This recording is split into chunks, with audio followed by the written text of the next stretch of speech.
بسم اللہ الرحمن الرحیم۔ السلام علیکم ناظرین، میں ہوں ایڈووکیٹ غلام یاسین لغاری۔ آپ دیکھ رہے ہیں پروگرام لیگل ایشوز۔ آج کا ٹاپک پوسٹ مارٹم، طریقہ کار اور مقاصد۔ پوسٹ مارٹم کے لیے تحریری اجازت نامہ جو پولیس یا مجسٹریٹ کی جانب سے ہو۔ اجازت نامہ کے ساتھ FIR کی نقل یا مرد اتفاقیہ کا ذکر ہو۔ جو فرد یا پولیس لاش کو پوسٹ مارٹم کے لیے لے کر آئے اس کا مکمل پتہ۔ لاش موصول ہوتے ہی پوسٹ مارٹم شروع کرنا چاہیے، جس میں وقت اور تاریخ کا اندراج ہونا چاہیے۔ پوسٹ مارٹم 3 حصوں کا ہوتا ہے: ظاہری پوسٹ مارٹم، اندرونی پوسٹ مارٹم اور اعضاء کی کیمیکل ایگزامینر کو ترسیل۔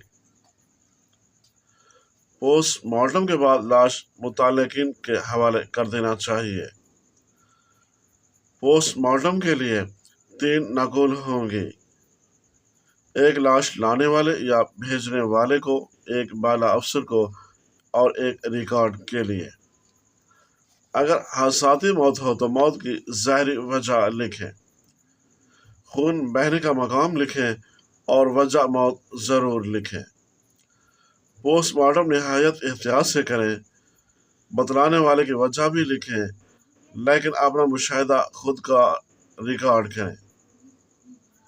بعض اوقات پولیس والے ملزمان سے مل کر غلط واقعات بھی بتلا سکتے ہیں یا ملزمان جرم چھپانے کے لیے غلط بیانی سے کام لے سکتے ہیں۔ پوسٹ مارٹم کسی بھی وقت کیا جا سکتا ہے۔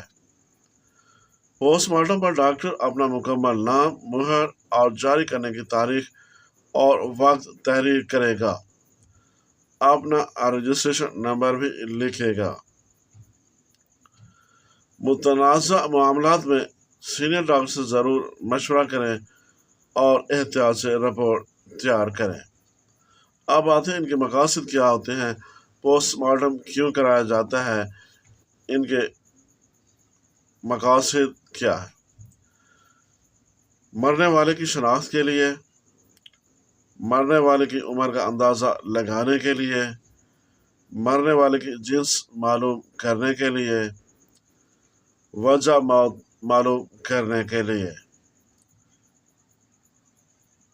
اگر زہر سے موت واقع ہوئی ہے تو زہر کا نمونہ حاصل کرنے کے لیے۔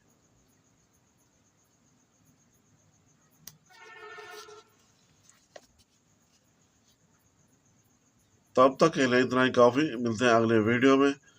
اللہ حافظ۔ پاکستان زندہ باد۔